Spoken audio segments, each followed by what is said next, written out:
So you want to buy a house in 2023, you need to make sure you watch this video to the very end. I'm going to break down the process, some tips and strategies that we are seeing our clients be successful with, and most importantly, things that you can be doing to prepare yourself so that way when you are ready to buy, you will put yourself in the optimal position to become a homeowner in 2023. Now, if this is the first time you're checking out my channel, my name is Seanu Uyehara. I'm a branch manager with Geneva Financial.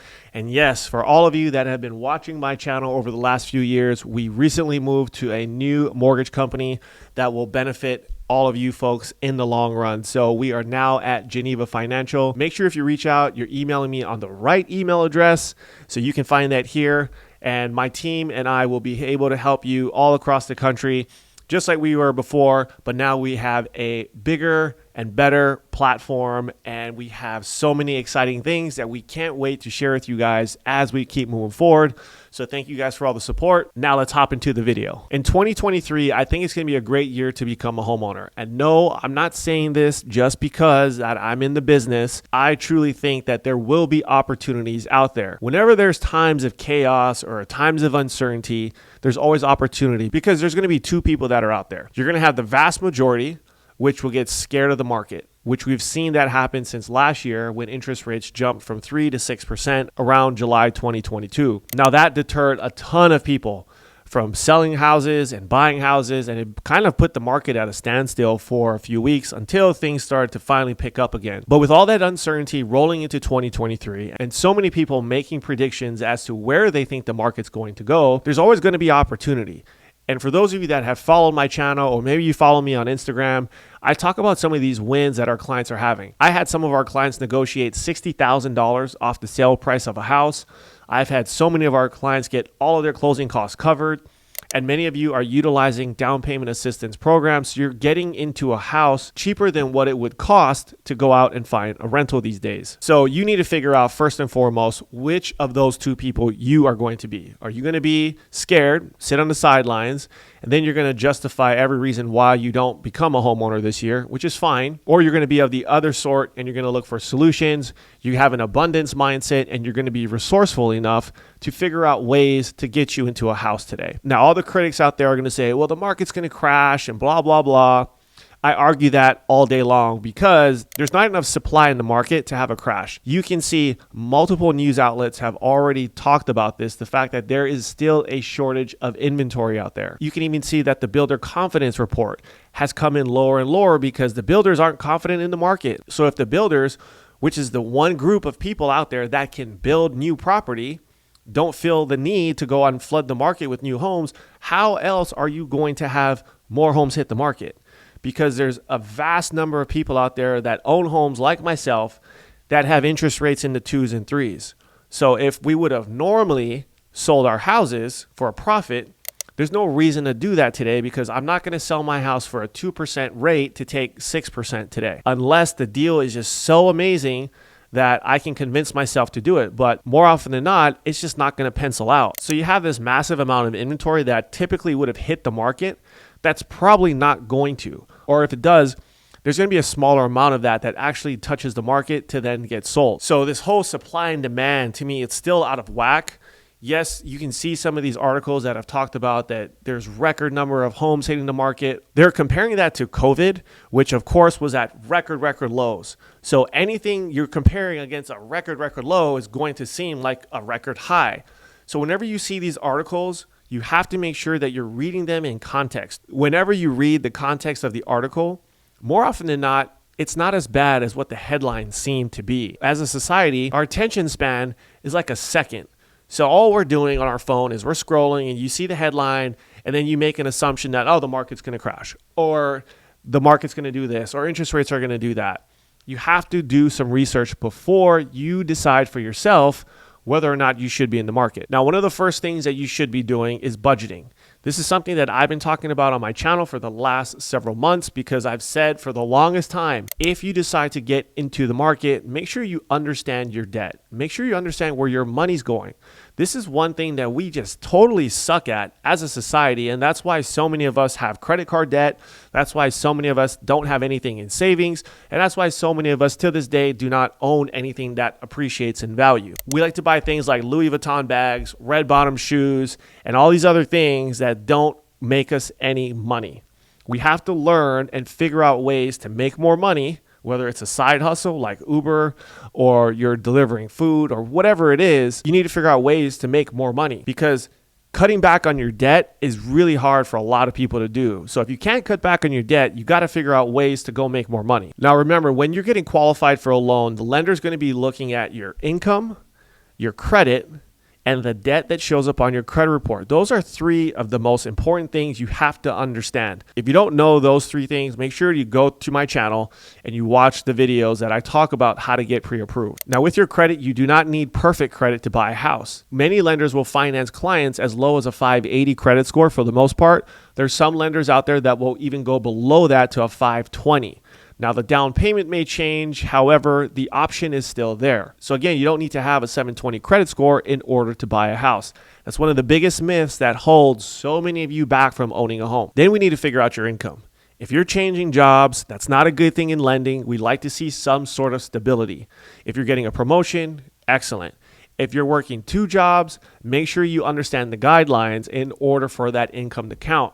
Now, the rule of thumb in lending is typically 2 years. We want to see a 2-year history of your work history. You don't necessarily need to be at that same job for 2 years. Same line of work is kind of what we're looking for. So if you're thinking of making a career change or you're thinking of going self-employed, talk to a lender first, because there are some guidelines that will prohibit you from buying simply because you're changing your type of work. This is something that I've seen a lot of clients make that move only to then have to wait another 6 months to a year in order to purchase. So again, talk to your lender, budget, and start figuring out where you stand today before you start buying. And before we move on, I want to put this caveat out there too, because I think so many of you are afraid to talk to a lender, which I totally understand, because as a lender, we look at things that you probably will never disclose to your friends or family. So I get it. There's some intimate things that we know, like your credit, how much money you have in the bank, how much money you're actually making. But you have to look at your loan officer or your lender as your confidant. We are there to help you get into a house. We're not there to look at your income or your bank statements to say, well, hey, look how much money this guy has in the bank, or look how much they don't have, or look at what they're spending their money on. Honestly, we don't care. In my 15-year career, I've looked at thousands of bank statements and I couldn't tell you what anybody spends their money on, because it doesn't matter to me. All I know is you're reaching out to us and you want to buy a house. So as a lender, we're kind of like a doctor if you're sick. We have to be able to diagnose the problem. So again, we're going to look at your credit, your income, and your debt. So between those three things, we need to figure out what we need to tweak or what things you need to work on. So that way, whether it's 30 days, 90 days, or 6 months, or a year, you will be ready to buy. Don't be afraid to talk to a lender. Any good loan officer out there will make the time to advise you on what you should be doing. But here's the thing. You cannot take that information personally. I've talked to so many clients that think that we're trying to put them down simply because we're giving them the truth. My job is to help you get into a house. My job is not to tell you what you want to hear, because if you want to do that, you might as well just scroll through social media and figure out what you want to learn about buying a house. But if you want the actual truth of what it's going to take step by step to get you there, that's what any good loan officer is going to do. They're going to point you in the right direction. So we are here as a coach to make it happen for you. Now, because we've seen the market explode over the last several years, don't get caught up on the fact that you have to buy a house. So many of you want to buy that perfect dream home. And I've said this a number of times. That's really not how you get into real estate. Just like you might want to buy your dream car, you're probably not buying your dream car the first time around unless your dad or your family's got money and they're buying the car for you. We have to start at the bottom. We have to start somewhere. So in real estate, don't be afraid of buying a condo. Don't be afraid of buying a townhome, because if that's all that you can afford and if that's your way of getting into the game, then do it. Because the longer you continue to rent, because maybe your ego or your pride is telling you, well, I want to buy a house. Guess what? Your income doesn't support buying a house right now. But what are you going to do? You're going to sit on the sidelines and continue to throw your money away to rent and paying your landlord's mortgage? How does that pencil out? Because most people that end up doing that, they're not saving more money. They're not looking for a side hustle to make more money. And you're in your feelings and the fact that your lender couldn't qualify you for the house that you wanted. You have to face reality. Reality is if all you can qualify for today is a condo, or if all you can qualify for is a townhome, then do it, because the sooner you get into the game, you can start to reap the rewards of all the tax benefits of owning a home, as well as the appreciation of the house. Because I can make this argument all day long. If you were to continue to rent and you looked at some of these people that bought 3, 4, 5 years ago using down payment assistance, where are they today? They have houses that are worth tens, if not hundreds of thousands of dollars more than what they bought it for. Yes, the market is shifting. However, if your whole intent is to buy a house today and sell it in 6 months to make 100 grand, I'm going to tell you right now, you're going to lose. You're going to lose 10 times out of 10 unless you're flipping a house, which you're probably not watching this channel if you're flipping a house. These are the types of things that I think so many of us get brainwashed into thinking that I'm going to buy a house today and I'm going to sell it and make a ton of money. No, you need to buy the house, wait it out, and then when you sell, you make money. I shared my story about buying my first house. I bought it in 2010. That was still when the market was on the way down. I paid $175,000 for my house. At the lowest, I remember looking at the value, it probably went down to $120,000, $130,000. So I lost money technically, but I didn't care. I needed a place to live. So me waiting it out and having the patience to do it, I now have over $250,000 of equity in my property. So in the span of the 10 years that I've owned the property, I've now put myself in a better position. So if you continue to wait and you're of the party that wants to time the market, I can promise you, you will probably give yourself more excuses and more reasons to justify why you're on the sidelines. But if you're on the sidelines actively doing things to put yourself in a position to buy, then kudos to you because you're doing the right thing. Now, the first and most important thing on the buying process is getting pre-approved. Now, I know we talked about budgeting a little bit ago, but you want to make sure that you get qualified. This is the most important step. It's not going out on Zillow or Redfin and falling in love with a house and then calling a lender.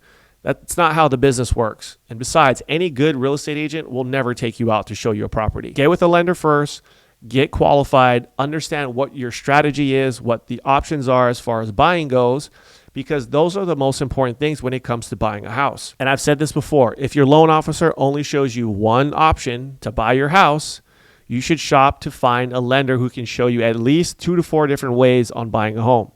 Now, you might ask me, well, what does that matter? It matters a lot because there's a lot of ways that loans can be structured, whether you're using a down payment assistance program, whether you're putting in your own money, whether you want to put 20% down, or maybe you want to put less down or use a lender paid mortgage finance product. There's so many ways that a good loan officer knows how to structure your deal, but you have to know that the guy or gal that shows you one option and claims to be the lowest rate on the block is probably the person that doesn't have that much experience who can educate you on what's the best product. So make sure that you are looking at what is the best option for you. That way you can get yourself in a comfortable position to become a homeowner. Now, once you get qualified, most lenders should be able to finish a pre-approval within a day or two. My team, that's the goal, 24 hours, 48 hours tops. However, more often than not, we finish it in the same day. Your lender shouldn't be taking a week to get back to you, because here's the thing. If they take a week to answer your question, what's that going to be like during the middle of the process when you're in escrow in order to get an answer that you want? This is why I always educate our clients on the fact that you want to find a lender that's going to give you options and it's going to be responsive. You don't necessarily want the lowest interest rate, because I've heard countless horror stories of people that go and use the lowest interest rate person only to never have their calls answered, and they never talk to the loan officer, or they're talking to 4 other people who can never seem to answer them directly, and it makes the process a nightmare. Don't believe me? Go on Reddit, and I bet you could find some horror stories on there. Now, when you're thinking about trying to time this entire process, the one thing that I've been stressing on my channel for the last year has been you got to do it when you are ready. Forget what the media says. Forget what anybody says on YouTube or Instagram. You want to buy when you are ready. And when I say ready, I mean that you are ready to take on that financial obligation. This is a 30-year obligation. It's not buying a car and you got to pay it off in 4 or 5 years. 30 years, you will pay this off. My daughter's 13. She's going to be 14 this year. And I've been paying on a mortgage since the day she's been born. And it still feels like forever. However, her growing up is going a lot faster than what I could have imagined. But the thing you have to know is, can you afford the payment? Are you going to be comfortable making the payment? Or are you stretching yourself? Don't stretch yourself. That's the number one thing you don't want to do. This is where you will get in trouble, because if the economy continues to head in, let's say, a negative direction where you're seeing more and more of these companies have massive layoffs, could you be one of those people? If you are, maybe now's not the right time to buy. Maybe you need to work on saving up a nest egg, because what if you do get laid off? I had a call with one of my clients who works in the tech industry in San Francisco. He owns about 5 or 6 different houses, but he's worried he may not have a job. So he's trying to figure out what's the best strategy in order for him to take advantage of the equity that he has in his homes. In the event he does get laid off, he has a few $100,000 that he can sit on in order to find his next career. So these are the types of things and the advantages that you have when you are a homeowner. If you're renting, you don't have a nest egg unless you were smart and you started saving money up. But most of us do not have that nest egg. So owning a house has tons of advantages. Don't let this opportunity seem something that is way too big and you don't even want to take the first step. Analysis paralysis won't get you anywhere. Talk to a loan officer, talk to a real estate agent. Any good person, like I mentioned, is going to take the time to help you, because honestly, I love talking to people about getting their first house because I know what they're going through. You're going to feel every single emotion. You're going to feel the anxiety. You're going to feel frustrated. You're going to feel scared. But then you know what? On the other side, when you get those keys, you're happy, you're proud, and all those amazing emotions that I know you would want. You're going to feel that. But you have to go through a little bit of the frustration and the anxiety up front, which is totally normal. So don't let that be a reason that you continue to sit on the sidelines. I think 2023 is going to be a great year. If you don't know where to start, send me an email. Click the link below in my description. That's what I'm here for. That's why I make these videos. Share this with a friend who could use some support, and I'll see you on the next video.